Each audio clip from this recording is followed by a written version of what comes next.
వినాయక చవితి వచ్చిందా అంటే ముందుగా గుర్తొచ్చేది బొజ్జ గణపయ్య, బుజ్జి బుజ్జి బొమ్మలే. ఏ ఊరు చూసినా ఆ గణపతుడి విగ్రహాలే.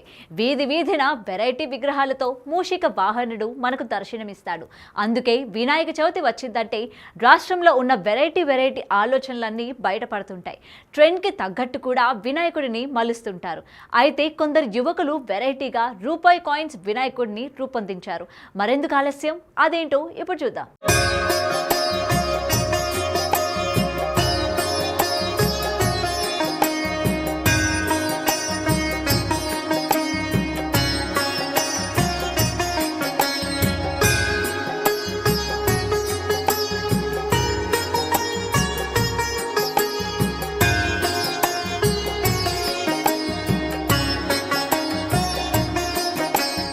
భువనగిరి పట్టణంలో సర్దార్ సిద్ధార్థ్ యూత్ అసోసియేషన్ ఆధ్వర్యంలో 30,000 రూపాయల విలువ చేసే రూపాయి 10 రూపాయల కాయిన్లతో వినాయకుడిని తయారు చేయించి పూజలు నిర్వహిస్తున్నారు భక్తులు.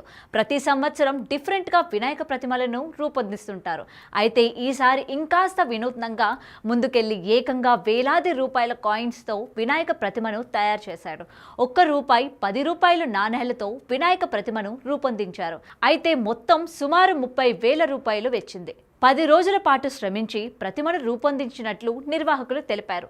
ఈ కాయిన్స్ గణేశుని చూసేందుకు చిన్న పెద్ద అందరూ కూడా పోటీ పడుతున్నారు. For more videos like this, subscribe Big TV channel.